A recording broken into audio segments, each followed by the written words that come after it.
Queridos amigos y amigas, buenas tardes del sábado, otro día más de confinamiento, otro día más de estar en nuestros hogares, de estar todos juntos.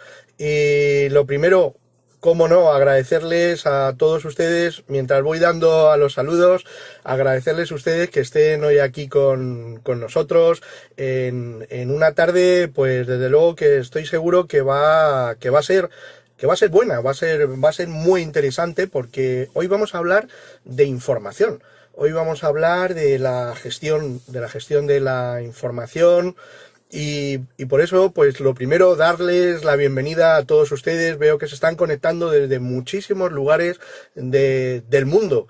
Esto es una crisis mundial, esto es un problema mundial y desde luego este coronavirus no reconoce nacionalidades, no reconoce fronteras, no reconoce personas, colores, nada, no reconoce nada salvo infección. Y por tanto, hola Elena, de Alemania, lo estábamos diciendo.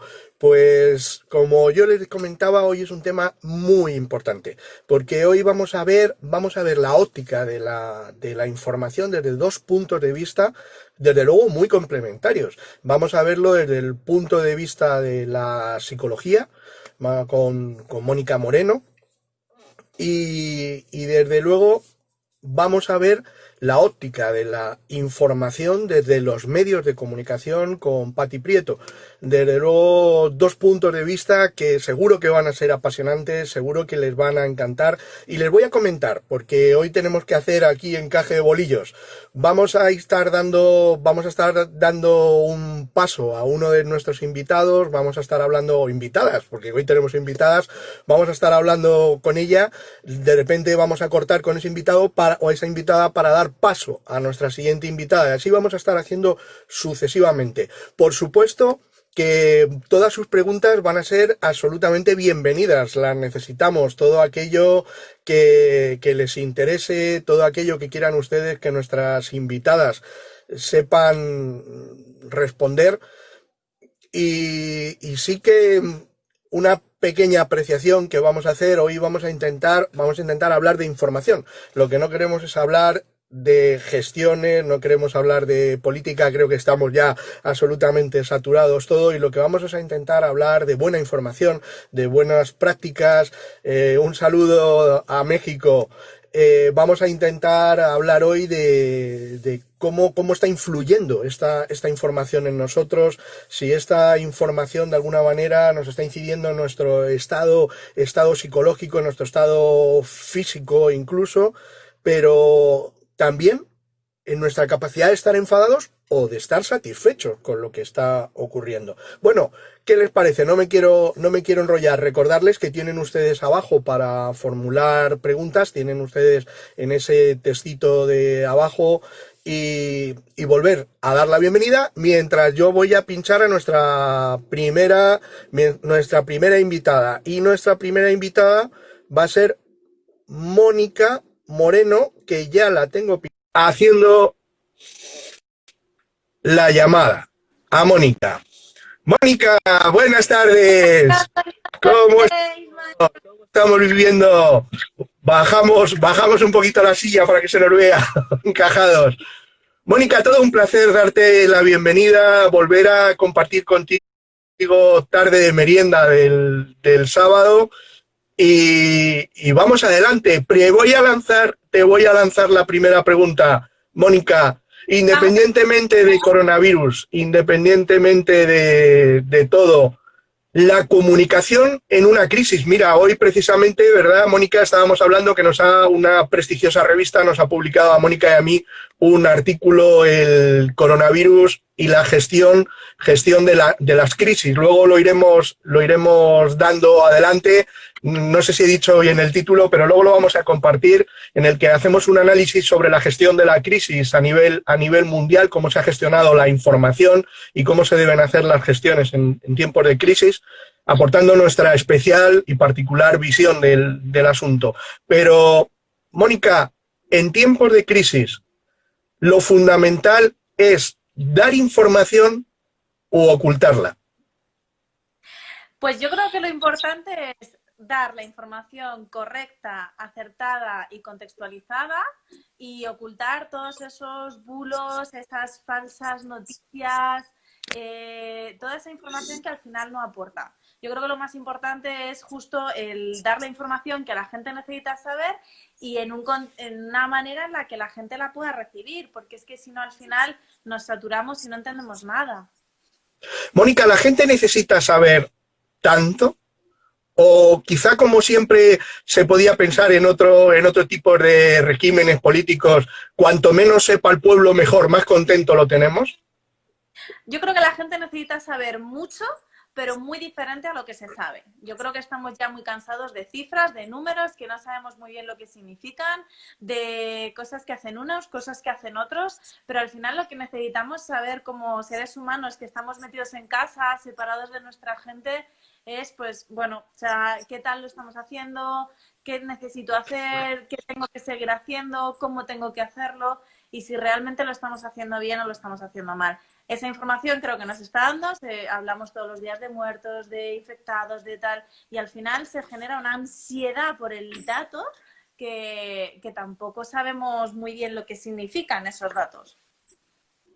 Quizá al final, Mónica, en algo que tú y yo coincidíamos cuando estábamos haciendo el artículo este que te comento, que hemos publicado, decíamos que lo importante no era la información en sí, sino que la información fuera comprensible, que la información fuera entendible por las personas, porque está muy bien hablar sobre la base del ADN del coronavirus, pero entiendo que ni siquiera personas con una amplia formación van a saber ni van a tener ni idea de qué están hablando del ADN del coronavirus. Con lo que en muchas ocasiones el haber bajado la información al suelo, a la realidad, porque al fin y al cabo, ¿qué es lo que nos preocupa? Si nos vamos a morir, cómo nos vamos a contagiar y poco más información. Y si va a haber alguna cura o no va a haber alguna cura. El haber bajado la información o el no haber bajado la información, que es la impresión personal que tengo, podría ser una de los grandes errores en toda esta gestión de la información.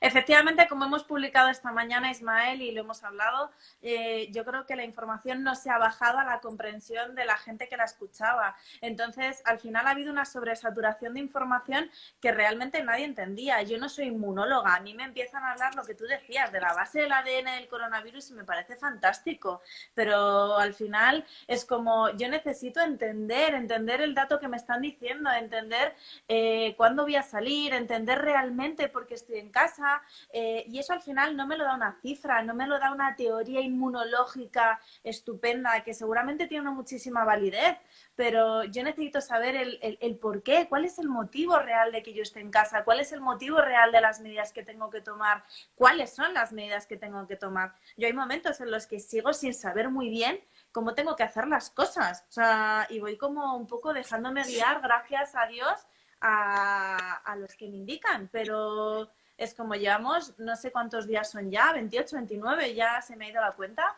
y aún así tenemos mucha información, porque no se habla de otra cosa a lo largo del día, pero hay pequeñas cosas que sigues sin saber muy bien si lo estás haciendo bien, si lo estás haciendo mal, si te estás protegiendo mejor, si te estás protegiendo peor. Quizá, Mónica, como bien nos habla nuestro amigo Rufino, lo que nos ha faltado es claridad y a lo mejor lo que ha sobrado es aluvión de información. Creo, a mi juicio, que lo que han hecho es sobresaturarnos en esta información. ¿Qué efectos podríamos estar hablando, Mónica, sobre todos estos procesos de sobreinformación que además ya vimos en los mismos efectos con los atentados del 11M? O sea, que es algo que parece que no hemos aprendido, que no hemos sacado ninguna conclusión, por lo menos nuestros gobernantes.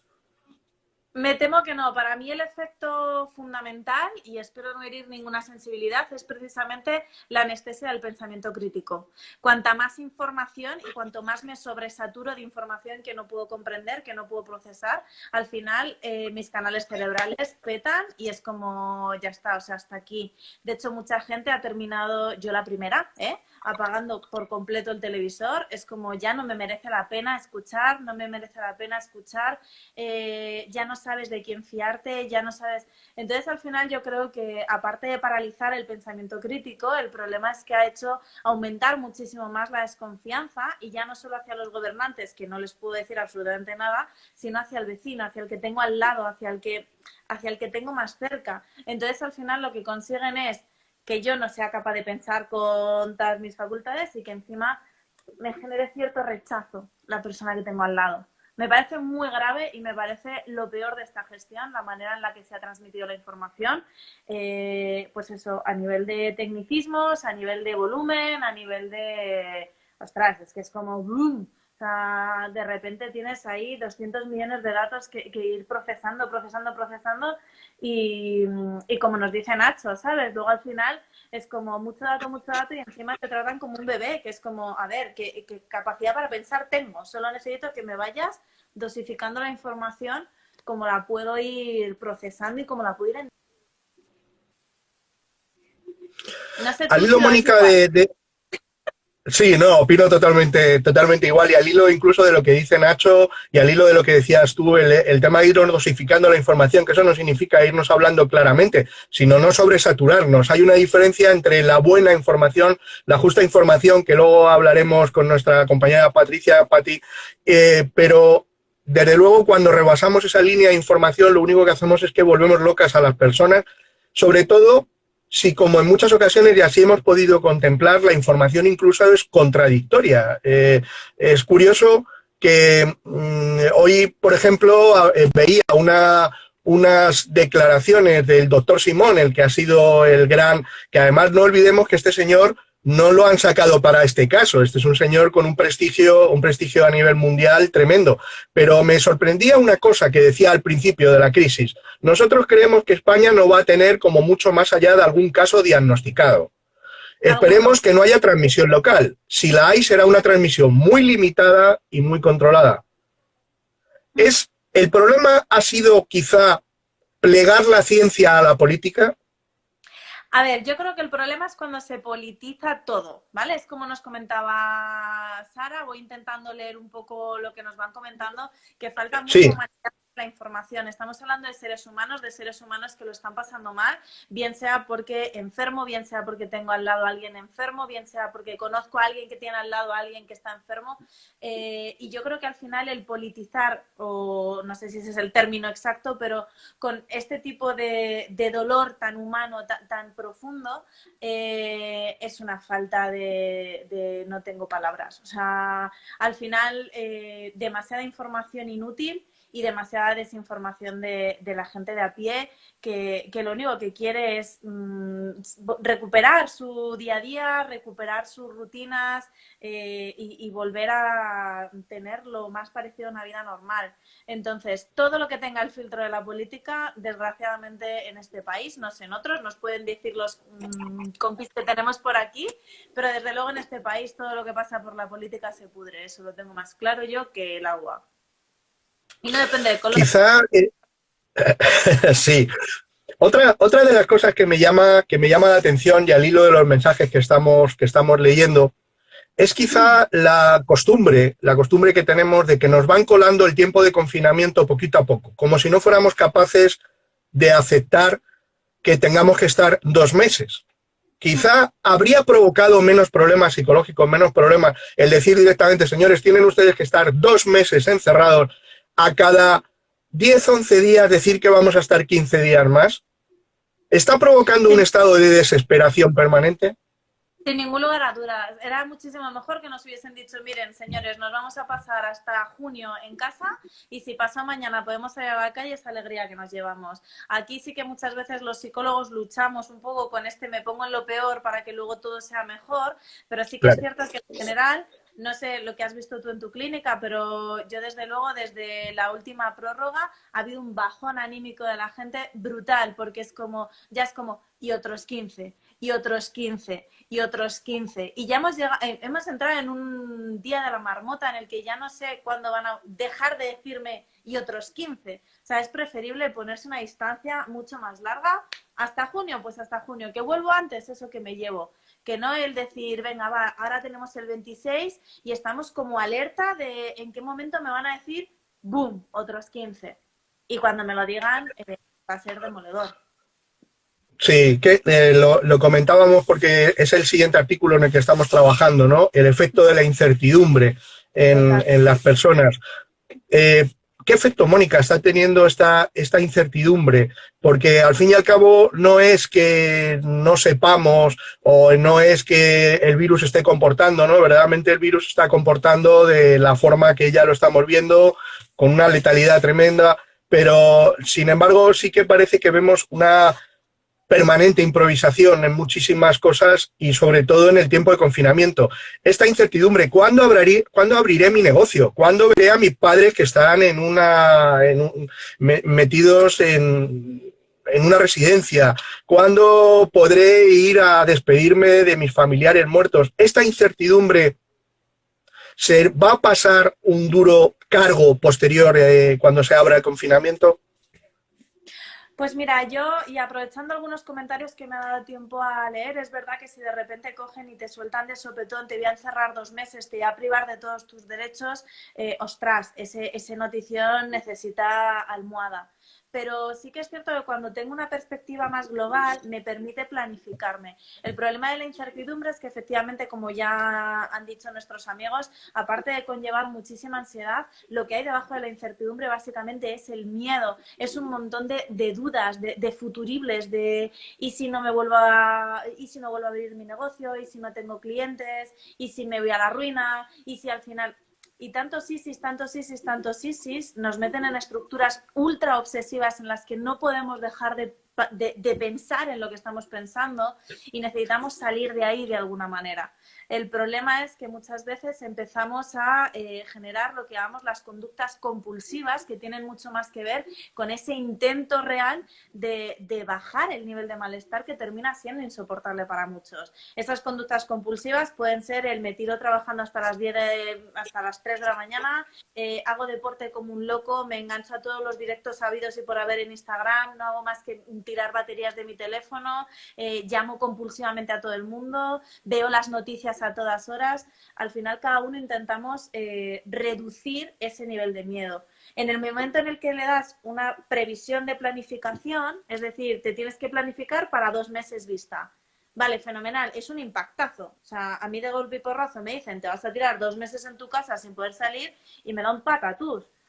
Pero pasada esa fase, yo empiezo a planificarme esos 2 meses. El problema es que aquí estamos cada 4 días esperando a ver qué noticias nos dan. Y si no nos dan noticias es como, necesito la noticia. Necesito saber si el que no haya noticias son buenas noticias o el que no haya noticias es que no saben cómo decirme que dentro de 15 días voy a seguir igual. Entonces, claro, el problema de la incertidumbre es ese, que si no la calmas de alguna manera, no es una emoción fácil de gestionar para absolutamente nadie. Quizá, Mónica, pues fíjate, y al hilo de lo que nos dice Rosa, y tiene toda la razón, el estado de alarma ha de ser prorrogado cada 15 días porque seguramente el gobierno sabrá cuánto durará. Pero no nos habría tranquilizado mucho más como población que nos lo dijeran así.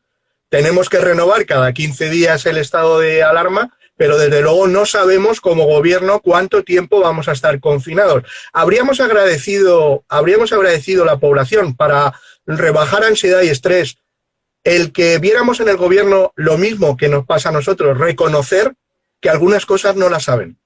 Efectivamente, y aquí sí que me mojo yo personalmente, posiblemente algún amigo de los que tenemos aquí merendando con nosotros opine diferente. Yo desde luego hubiese agradecido absolutamente la humildad y como dice Rosa, la sinceridad de, miren señores, o sea, nadie hemos nacido preparados para gestionar una pandemia mundial, ¿vale? O sea, nadie sabemos qué es esto, esto nos ha venido como un bofetón a todos y lo que hablábamos al principio, no tanta información, sino información explicada. ¿Qué es esto del estado de alarma? Es que solo por el nombre ya te echas para atrás, es como, no, pues explícamelo, el estado de alarma, pues, ¿qué implica el estado de alarma? Es que volvemos a, igual que no sabemos de ADN, no sabemos de inmunología, yo desde luego no sé de textos legislativos y empiezan aquí a pelearse lo constitucional, lo no, es como que me da igual todo eso, que lo que necesito saber es, o sea, que se reconozcan debilidades, que se reconozcan vulnerabilidades, que se reconozca que muchas veces se hace lo que se cree mejor que posiblemente no dé el resultado esperado. Y al final esa honestidad de la que están hablando nuestros amigos se agradece, porque aunque no te guste lo que están haciendo, por lo menos nos dejamos engañar con que están intentando hacer algo bien. Entonces, yo desde luego hubiese agradecido muchísimo más que no fuesen aquí de súper expertos y nos reconociesen de primeras que una pandemia mundial nadie sabemos gestionarla y que vamos a hacer lo mejor que podamos.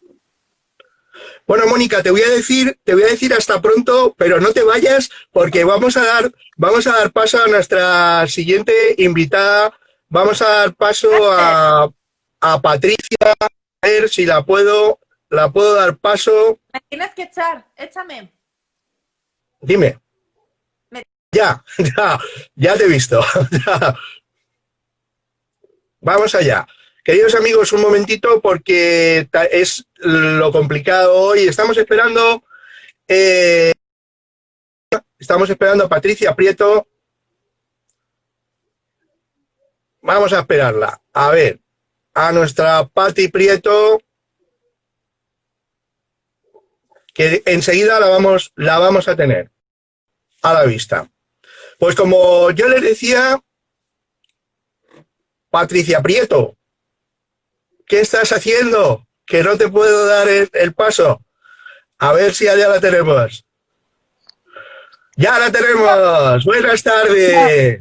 Hola Ismael, buenas tardes, ¿cómo estamos? Un placer, me van a permitir que dé la bienvenida a Patricia Prieto, una magnífica locutora y una gran amiga de Todo Noticias, un programa que emite para la Comunidad de Madrid, un programa magnífico que en muchas ocasiones he podido estar con ellos ahí en sus estudios, pero además un gran programa y una radio, Diversa Radio, una radio solidaria, que siempre que hemos necesitado de su colaboración, ahí hemos estado.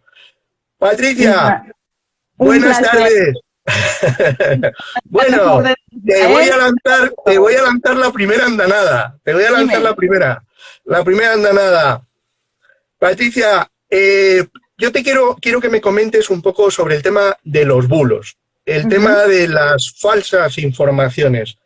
¿Es fácil incluso para los profesionales, Pati, tragarse bulos? Sí, es bastante fácil por la facilidad que hay de mucha información, Ismael.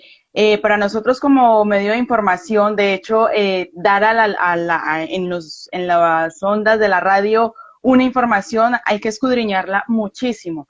Ahora, la ventaja que tenemos con el Internet es que tenemos información por donde voltemos a mirar. Si tú entras a Instagram, si tú entras a Facebook, si tú entras a las páginas de informativos, hay muchas páginas que aparentemente son medios informativos óptimos o reconocidos o veraces, pero de una u otra manera nos cuelan. De hecho, está en informativos a nivel nacional aquí en España, las grandes cadenas también caen en estos bulos.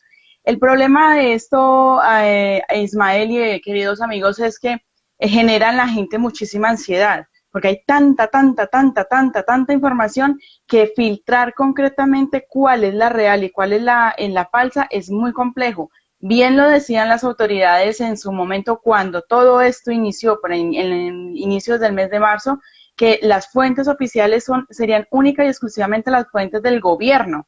El problema es que incluso las fuentes del gobierno, algunos datos también entran a ser no veraces o con poca credibilidad. Entonces ya entra uno en el juego de qué será o qué no será. Más básicamente se maneja todo, yo creo que en el término personal, en el criterio que cada uno tenga y en el conocimiento que cada uno pueda tener con relación a datos. Conozco muchas personas que han decidido literalmente eliminar todo medio de información porque no quieren tener su cabeza. Concretamente, sí, yo también, de hecho, lo hago una vez al día por tener un dato, como llevar una consecutividad. Además, en el informativo, pues casi que es obligatorio para nosotros, porque a nosotros, incluso de carácter personal, en nuestros teléfonos personales, en nuestras redes sociales personales, sí que nos consultan muchísima información, sobre todo, y lo digo ya de tema personal, por la comunidad en la que nosotros nos dirigimos. Nosotros nos dirigimos al mundo latino, a la comunidad latina. Sabemos que hay muchos migrantes que están con documentación y son sin documentación, y estas personas pues sí que requieren una información mucho más certera. Entonces es nuestro deber y nuestro propósito como informantes, como personas que tenemos un medio tan mágico, tan espectacular como es la radio, dar una información real.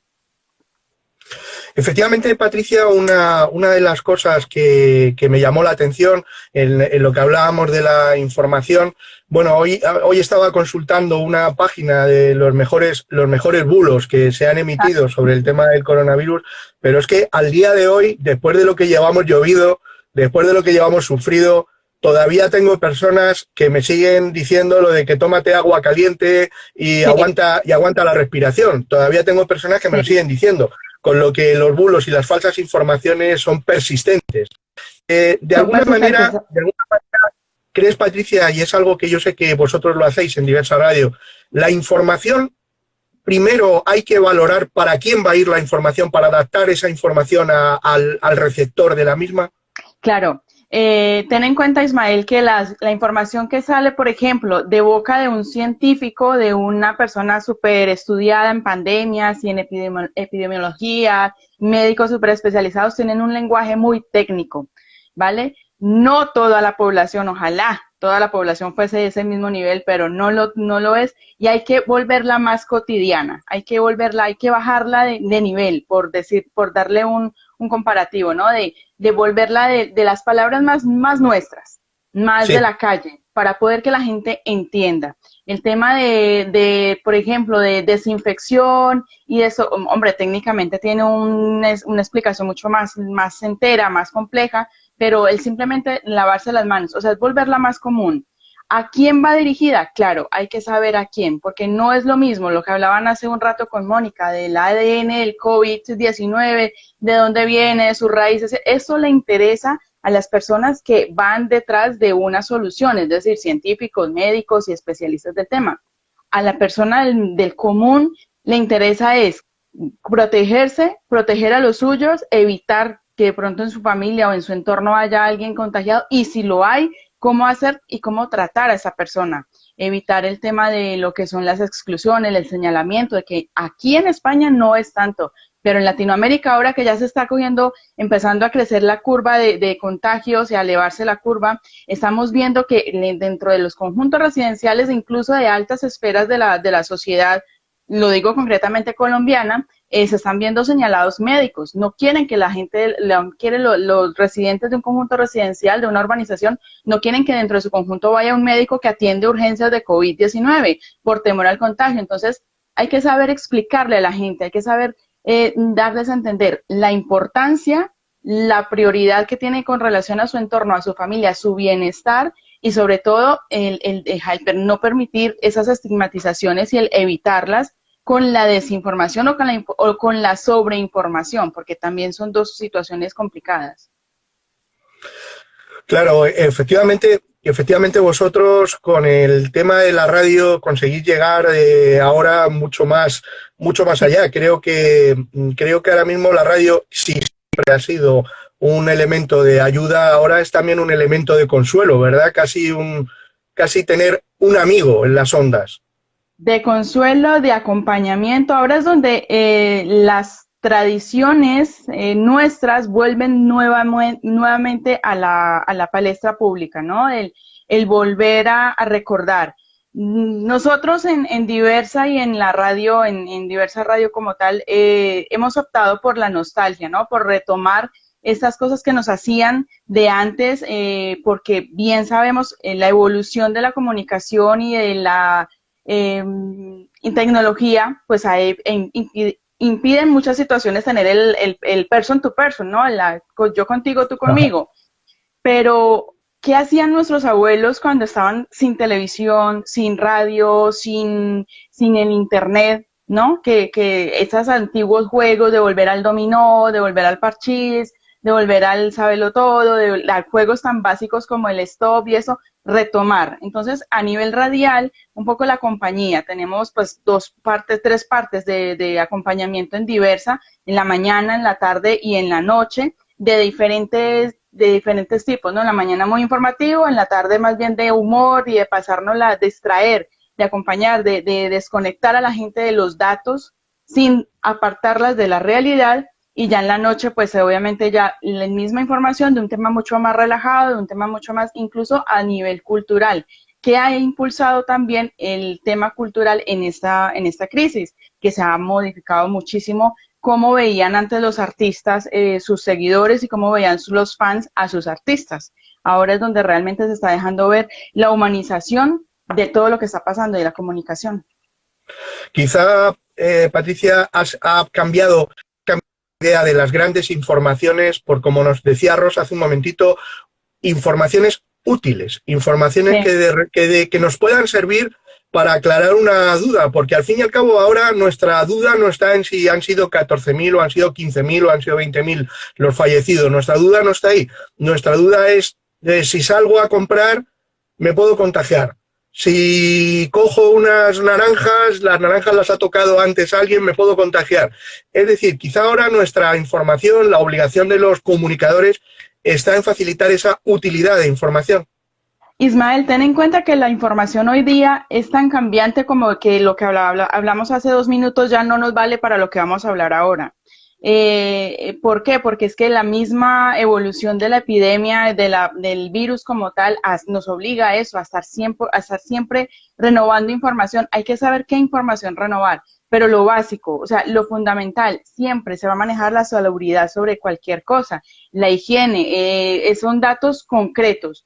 La cepa, tengo entendido que la cepa que se dio en China es muy diferente a la que se está dando acá y es muy diferente a la que se está dando en Latinoamérica. Entonces, la evolución de del mismo virus hace que las reglamentaciones o lo básico para evitar contagios o para evitar que nos llegue, o si ya lo tenemos, cómo tratarlo, hace que día a día se vayan modificando los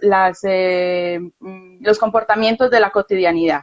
Porque es eso, lo que tú dices, ir a la compra, pues mira, que hay que ir con el tapabocas ya. El tapabocas y los guantes se van a convertir en algo tan necesario y tan básico y tan importante y tan prioritario como el mismo móvil. Porque tú a la calle no sales sin el móvil. Entonces se están convirtiendo en esos accesorios indispensables, no para lo que dirán ni cómo luces ni cómo vas en el día a día, sino para tu propio bienestar, el bienestar de la familia. Entonces, y eso se ha modificado incluso en cuestiones de Latinoamérica. Allí las cosas se están tomando incluso a veces hasta un poquito más laxas, porque allí las enfermedades de allí son muy diferentes a las que vivimos acá, y eso hace, y la mentalidad de las personas también hace que todo se tome un poco más como deportivamente, que es un gran error y que está costando muchísimas vidas, Ismael. Sí, de alguna manera creo que también el coronavirus, decíamos, no entiende de distancias, no entiende de fronteras, no entiende de nacionalidades, pero sí que entiende de culturas. Es decir, las diferencias culturales también de alguna manera están influyendo en cómo nos enfrentamos al coronavirus. Yo hace poco hablaba con una persona que un poco hablaba conmigo a nivel de religión y decía que ella estaba protegida porque tenía unas creencias, y yo le decía, ponte mejor la mascarilla, que las creencias te van a ayudar pero no te van a proteger. Creo que también las diferencias culturales pueden estar influyendo en esto. Ten en cuenta, Ismael, que Latinoamérica es un país, o es un continente, perdón, muy dado a la religión. Allí sí. Para todos se encuentra la explicación en el tema religioso. Y religiones hay allí como champiñones en un prado, ¿no? Es decir, hay muchísimas iglesias, muchísimo, y esto ahora es donde se están dejando ver realmente quiénes, con qué fin se crean ese tipo de religiones. Lo que tú hablas de yo tengo mis creencias, todos tenemos una creencia, llámese Dios, llámese Jehová, llámese Buda, llámese como se llame, todos la tenemos. ¿Que hay algo supremo? Sí, eso está claro. Pero ahora mismo lo que vale es lo terrenal, y lo terrenal es cuídate. ¿Cómo te vas a cuidar? Usa tu mascarilla, usa tus guantes, sal a la calle, haz lo que tengas que hacer, estrictamente lo que tengas que hacer, vuelve, pásate por un proceso de desinfección personal y ya luego estás tranquilo en casa, y obviamente una muy buena alimentación. El tema de la alimentación también es bastante delicado. Entonces, ahora, Ismael, sinceramente, el tema de la información, el tema de la religión, el tema de todos están en un desequilibrio, en una balanza, que cualquier milímetro mal dicho, cualquier milímetro o cualquier cosa mínimamente mal hecha puede desencadenar una situación bastante compleja de lo que ya estamos viviendo. Muy cierto. Patricia, me vas a disculpar que voy a dar paso otra vez a Mónica. No te nos vayas, que enseguida estoy contigo. No me muevo, tranquilo. Bueno, pues mientras volvemos a traer a nuestros estudios de Instagram a Mónica, bueno, pues creo que hoy esto está respondiendo Mónica nuevamente por obra y gracia de Instagram. Vamos allá, Mónica. Esta crisis de la información o este problema de la información que estamos percibiendo va a tener sus especiales víctimas, es decir, personas que ya de por sí tenían algún tipo de problema, pueda ser depresiones, pueda ser cualquier tipo de alteración, ansiedad, ¿va a cebarse especialmente con ellos? Yo creo que sí, al final cualquier tipo de patología o dificultad previa con la que tú vayas y enfrentes este tipo de crisis te hace mucho más vulnerable a determinadas cosas. Lo que hablábamos antes, y me ha encantado la intervención de Patti, de lo difícil que es realmente cribar qué información me puedo creer y qué información no me puedo creer, e incluso para la gente que se dedica a cribar información. Entonces, quien ya solía desconfiar un poco va a desconfiar el doble, quien ya solía tener una visión un poco pesimista la va a tener el triple. Entonces, al final así lo que va a ocurrir es, como decía nuestra amiga, que lo que va ocurriendo es que las pequeñas dificultades que encontrábamos pues se hacen muchísimo más grandes y nos complica todo un poco más.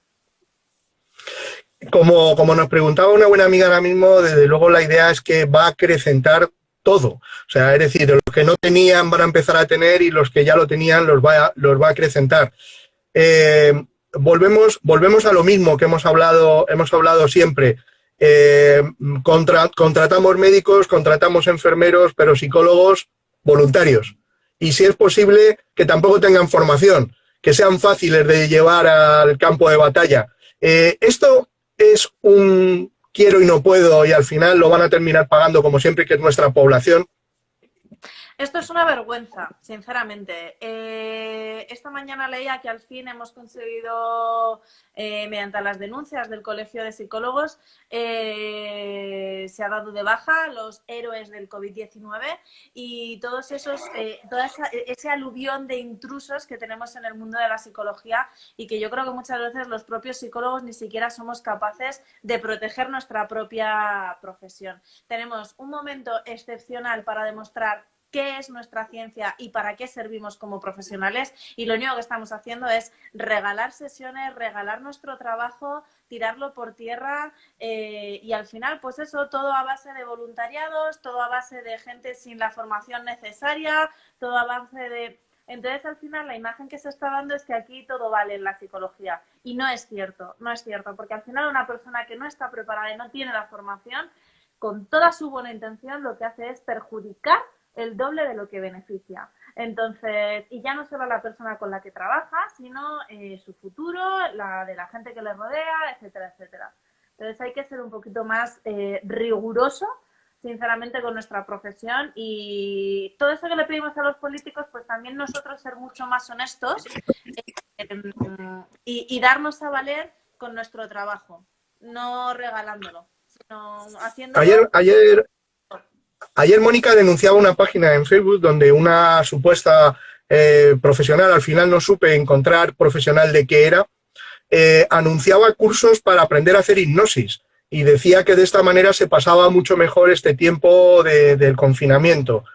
Verdaderamente me parecía terrorismo científico, porque lo único que puede provocar este tipo de personas es que alguien entre en un mal trance o entre en un mal proceso de hipnosis y al final tenga una crisis de pánico en una situación de este tipo. Los que nos dedicamos a la hipnosis clínica sabemos que esto es bastante más complicado que todo eso, y nos hemos tenido que preparar bastante más que 10 sesiones online, que era lo que te costaba el saber ya de hipnosis.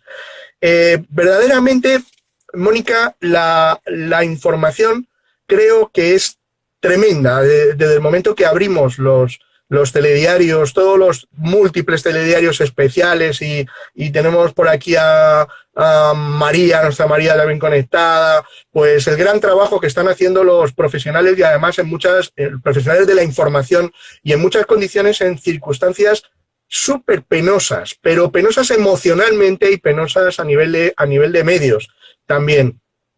De alguna manera, estamos siempre poniendo el foco en lo negativo, en los muertos, en los fallecidos, pero no ponemos el foco nunca en los curados.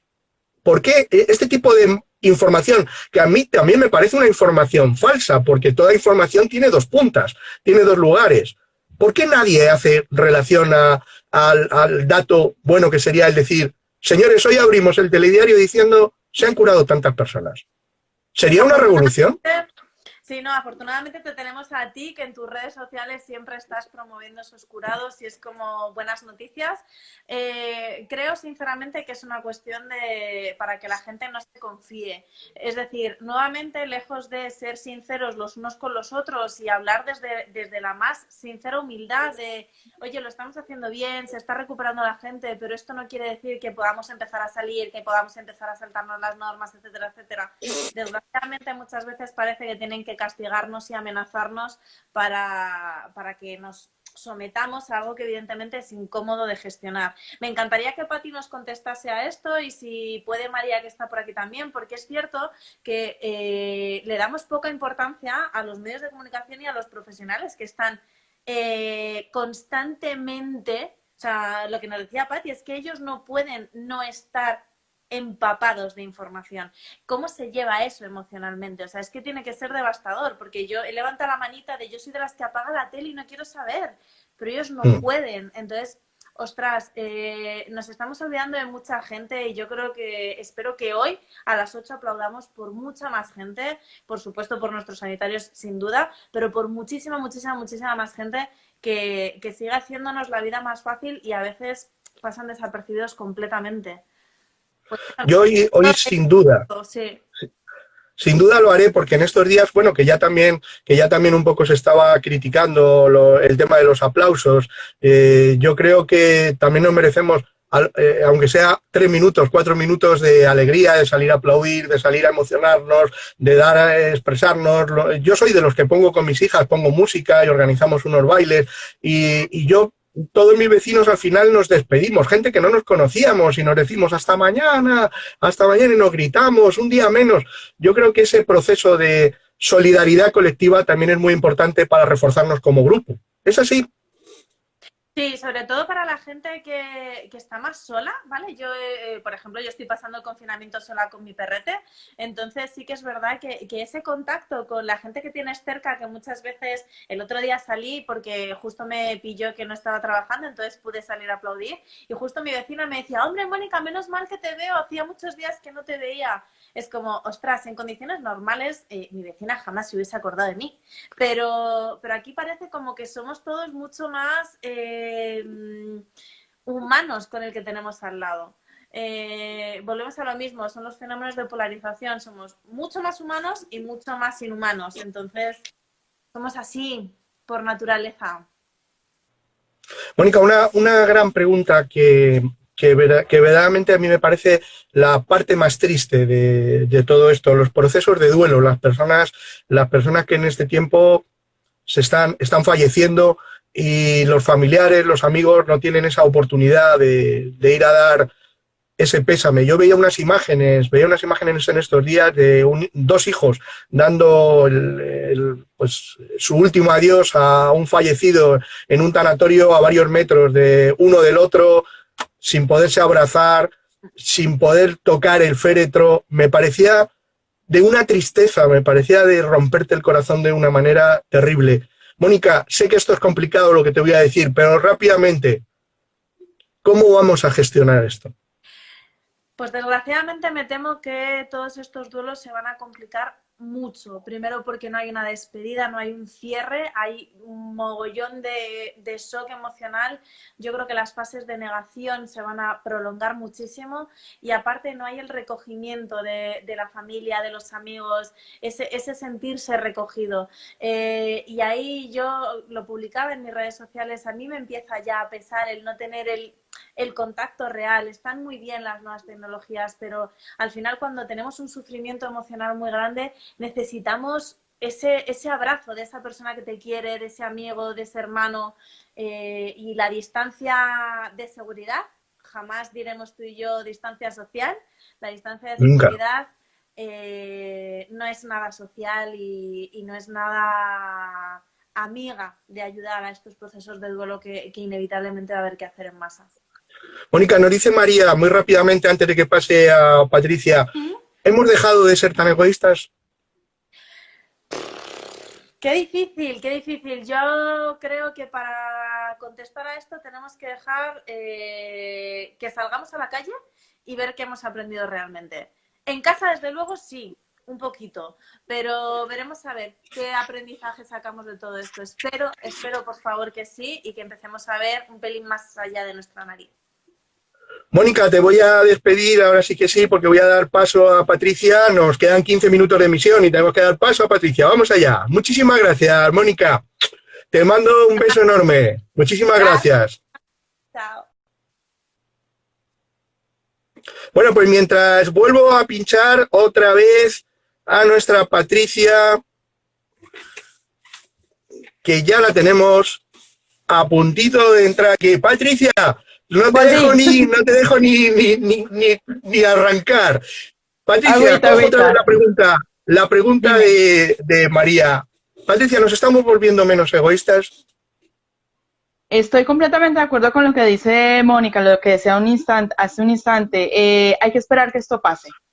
Porque si bien es cierto, el distanciamiento que estamos viviendo ahora nos ha hecho incluso mucho más cercanos con quienes teníamos siempre a nuestro lado y nunca veíamos, me refiero a mis vecinos. Yo ya sé que arriba tengo otra familia latina, que al lado trabaja un taxista, que en fin, que al otro lado de mi piso tengo una persona que toca trompeta, y bueno, muchas cosas que no conocía en el tiempo que llevo yo aquí, pero una vez salgamos de esto, hay que ver realmente cómo asimila cada quien este proceso. Esto ha llegado para algo, para cambiarnos literalmente muchas conductas humanas y nos tiene que volver más humanos, sí, a unos más y a otros menos. A ver qué pasa. Y estoy de acuerdo, hay que dejar que esto pase y luego sí ya determinaremos si seguimos siendo egoístas o si ese egoísmo ya pasó a ser a un poco más social y un poco más humano sobre todo. Patricia, recojo el testigo de una pregunta que ha hecho Mónica, te la ha formulado. En muchas ocasiones compartimos un detalle que en muchas veces parece que muchas personas no lo entienden, ¿no? Que las personas que tratamos con otras personas también acumulamos en muchas ocasiones la problemática que ellos mismos sufren. Parece que en muchas ocasiones se nos olvida que somos humanos. ¿Cómo gestionamos, Patricia, el que tú todos los días estés hablando, dando una información sobre una tragedia, porque no deja de ser una tragedia, y al mismo caso recogiéndose feedback de esas personas que lo están sufriendo, que tienen problemas, que incluso si antes no llegaban a final de mes, ahora van a llegar con muchísima más dificultad? ¿Cómo se recoge toda esa información y cómo se gestiona sin que te pase precio? Es complicado, Ismael. Nosotros, te lo digo porque lo viví en primera persona, el proceso de ser parte de una cadena de favores, una cadena de ayuda a nuestra propia comunidad latina aquí en Madrid y aún, o sea, se hizo 2 días y al día de hoy sigo recibiendo solicitudes de, mira, es que no tengo para comer, ¿será que tú? Es un proceso muy complicado, hay que tener la cabeza muy centrada, muy fría, muy con el corazón incluso ya blindado para evitar que eso te toque y te perjudique de la manera personal, ¿no? Porque si yo que estoy delante de un micrófono, que muchísima gente me está escuchando, me sienten mal y las personas que me están escuchando están mal, pues se van a poner peor de mal. Entonces, claro, digamos que de cara a los medios de comunicación, o al menos en lo que a mí me corresponde, utilizar esa careta todos los días de si estoy mal, no importa, hay quienes están peor y vamos para adelante,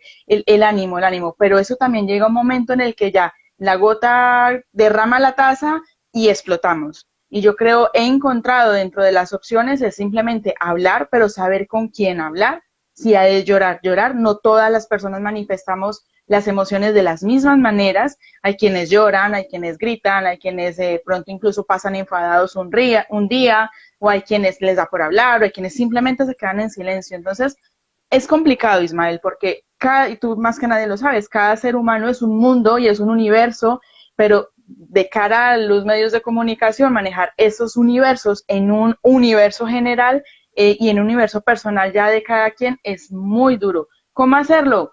No hay una regla escrita, no hay una ley para todos. Cada uno tiene que irse formando y encontrando el punto clave para liberar esa tensión, esa carga, esa mochila de emociones que nos cargamos muchos y hacerlo de la mejor manera que no perjudique a otras personas, pues porque ahí está un poco la clave. Y eso es el proceso de la evolución de cada quien. Ahí sí, cada persona, su mundo.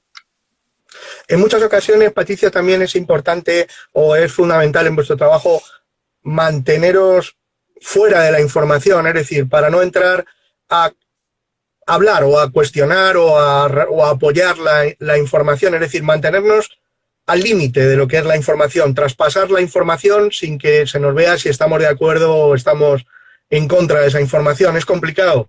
Es muy complicado, además, no lo quería tocar, pero sí, el tema político aquí entra muchísimo en juego. Yo puedo ser de una corriente y estar de acuerdo o no estar de acuerdo, o simplemente dedicarme a criticar o a mirar la paja del ojo ajeno, como decimos nosotros, lo que le está haciendo mal el otro, pero está en mi ser humano, está en mi proceso, identificar qué sirve y qué no sirve, ¿no? Entonces, es muy complejo de cara a los medios de comunicación tener partido o no tener partido, o hacerlo o no hacerlo. Es bastante complicado, sobre todo, ten en cuenta que nosotros, vuelvo e insisto, desde el punto de vista de Todo Noticias, que manejamos una comunidad latina, migrante, que además de la carga que estamos viviendo aquí, en España tenemos la carga de lo que está viviendo nuestros familiares allí. Claro. Entonces es una carga doble, es una situación en la que yo aquí puedo hacer y puedo decir y puedo mostrarme o puedo estar fuerte y esto, pero de cara a mi familia realmente como estoy. Entonces es una dualidad que a muchas personas les está costando mucho. Personalmente creo que se está intentando manejar e intentamos siempre, como nos decía Mónica, como lo decías tú, buscarle como el otro lado. O sea, sí, estamos viviendo esa situación, pero las personas que se están siendo curadas, entrevistar con ellos, hablar con ellos, dar esa voz de aliento de que sí se puede, de que mira. Y en cuanto al tema de ya el duelo, porque muchas familias latinoamericanas ahora mismo están sintiendo ese duelo de su familiar fallecido aquí, que no se han podido despedir, que no han podido vivir ese funeral, esa situación. Súmale que son intermediarios de un sentimiento, de una situación para la familia de allí. Entonces, se triplica esa carga. Es bastante complejo, Ismael. La verdad es que, vuelvo e insisto, esto una vez pase, y estoy muy de acuerdo en lo que ustedes decían hace un rato, de una vez pase, el duelo va a ser muy largo, va a ser duro, va a ser un proceso personal, pero sobre todo es donde se vienen a reflejar lo que realmente es el ser humano como ser humano. Entonces, a ver qué pasa. Patricia, de alguna manera, cuando las informaciones que nos facilitan en muchas ocasiones se muestran simplemente contradictorias. A poquito que empezamos a ver informaciones, yo hay veces que digo, es que cada emisora está diciendo una cosa distinta o está contándonos. No hay nada más contradictorio que las cifras de todos los días, que nunca coinciden. Nadie coincide con las cifras, cosa que me parece increíble. ¿Cómo gestiona una emisora de radio? ¿Cómo gestionan unos comunicadores esa información sin que parezca que son ustedes los que están mintiendo? Pues, Ismael, nosotros nos remitimos directamente a las transmisiones o las situaciones del Ministerio de Sanidad. O sea, aquí quien manda la información. De hecho, esta mañana lo escuchaba yo también de la portavoz, decía que, de hecho, las comunidades autónomas también envían muchas veces información que hoy, por darte un ejemplo, hoy son 50 y en una hora son 60. Entonces, si le han mandado 50, realmente son 60, pero porque tienen que reportar a determinada hora. Nosotros nos basamos en eso, en lo que realmente diga el Ministerio de Sanidad. De ahí en adelante, te lo decía hace un rato, es una información muy constante, muy actual, muy no tiene un tiempo, no tiene tiempo. Claro. Hoy estamos hablando hoy que pueden ser 100 y algo y mañana y en 2 segundos son 200 y es una información cambiante a cada segundo y es muy complicado. Nos remitimos a lo que en el momento de nosotros emitir la noticia tenga el Ministerio de Sanidad al aire, a ese momento. Y es una fotografía de ese momento. Sabemos que la información de un día en la mañana, en el informativo de la mañana es una, la información en la tarde es otra. Han pasado casi 10 horas de diferencia entre un programa y el otro y se nota la diferencia, pero es siempre la información del Ministerio de Sanidad. Es la única que en la que nosotros podemos, de cara a Todo Noticias y de cara a Diversa, la información que siempre facilitamos a nuestra audiencia. Nos contabas, Patricia, hace un momento en la otra conexión, nos contabas una cosa que me parece muy interesante, este proceso un poco de desconexión de las noticias que vais haciendo en vuestra cadena según va avanzando las horas. Es decir, vamos por la mañana facilitamos una información, pero a medida que va avanzando la programación, vamos pasando a cosas que van haciendo que bajemos esa sobreactivación. Sí. Yo creo que es muy importante, ¿verdad?, el no olvidarnos que también necesitamos ese descanso mental. Sobre todo con algo tan gratuito y tan recursivo como lo es el humor. A las 5 de la tarde se emite en nuestra cadena un programa que se llama El Atasco, que es humor en estado puro, y son los chistes, son las parodias, son trovadores, son retailistas, son personas que tienen en su mente la capacidad de hacer cosas muy rápidas que sí nos mantienen de cara en la actualidad al COVID-19, pero de una forma diferente, incluso nos enseñan con sus trovas y sus retahílas a cómo cuidarnos, a volver a bajar de nivel, es decir, volvemos a lo que vamos hace un rato, a volver la información mucho más cotidiana, un lenguaje mucho más común, y así la gente ha entendido mucho más la situación. Ese es el programa, se emiten 2 horas, de resto es programación musical, y luego ya en la tarde seguimos con información de todo lo que tiene que ver el COVID-19 ya de cara a Latinoamérica, porque ya es un horario en el que nos compensa por la diferencia horaria estar allí, y ya vemos casos de personas que se están dedicando a cuidar a otras personas. La semana pasada teníamos la entrevista de un líder social en Bogotá que se dedica a las personas que están sin techo allí. Que además de todo lo que estamos pasando es una situación compleja, la situación que están viviendo los venezolanos en Colombia, que están siendo expulsados de las residencias porque allí se paga el pagadiario, allí no hay un hotel o allí no pagan alquiler por mes, sino que es el día a día, y al no tener cómo pagar, pues los sacan de los sitios y son gente que están familias enteras. Entonces vemos esa otra cara, que sí, hay que cuidarnos, hay que estar en casa, no se puede salir, escasamente lo necesario, pero estamos viendo esa otra cara que nos está dejando ver el COVID-19, la deshumanización de las personas que están viviendo allí, sobre todo en Latinoamérica, y bueno, lo estamos viendo concretamente en Colombia, pero sabemos que esto se ve en toda Latinoamérica, pues tenemos una cultura bastante fuera de lo común. Oye, Patricia, una cosilla última. Ya sabes que, como tú bien sabes, el tiempo manda. Sí. Y ya estamos a 2 minutos de que Instagram nos eche. Oye, dinos, ¿dónde podemos encontrar Diversa Radio? En Madrid, Comunidad 96.7 FM. Estamos también en las www.todonoticiaslatinas.com y en la aplicación como tal de Todo Noticias Latinas. Tenemos la web y la aplicación como Todo Noticias, que es el programa líder de nuestra cadena, y allí nos encuentran también pues en todas las plataformas de radio, en TuneIn Radio, en esta nos encuentran. Además, en la comunidad de Facebook Live también mantenemos la información allí activa, todo 24/7 de todo lo que va pasando, y sobre todo las emisiones de los 2 programas informativos, el de la mañana y el de la tarde, lo encuentran allí en Todo Noticias Latinas en la comunidad de Facebook. Pues magnífico, Patricia, te voy a mandar otro beso como he mandado antes a Mónica, porque voy a ir despidiendo ya el programa. Enviarte un beso enorme, un abrazo en mi nombre y en el de todos los amigos, y agradecerte tu labor, agradecerte tu esfuerzo en estos momentos. Y cómo no, amigos, Diversa Radio y Pati Prieto 1, como la tienen ustedes en Instagram, ya saben, en el cartel busquen esta información y ahí la tienen a su disposición. Una auténtica profesional del mundo de la radio, una de las mejores profesionales que yo conozco y desde luego la que merece la pena seguir. Un placer, te despido. Adiós a todos. Gracias. Gracias por tu labor también. Un abrazo. Gracias. Bueno, pues, queridos amigos, estamos a 1 minuto, nos quedan 28 segundos. Esto ha sido calibrar hoy el tema. Mañana tenemos otra conexión importante a la misma hora. Mañana tenemos con Álvaro Hernández, un periodista, con el que vamos a ver cómo está tratándose el tema del coronavirus en todos los lugares del mundo. Vamos a dar una visión mucho más global a la misma hora. Y desde luego, están ustedes invitados. Un abrazo enorme, que quedan 4. Y este ha sido un nuevo vídeo de mi canal de Ismael Dorado Psicólogo, al cual le animo a que se suscriba y me busque, cómo no, en todas estas redes. Nuevamente, en un tiempo, otro vídeo nuevo y espero que sea de su interés. Muchísimas gracias.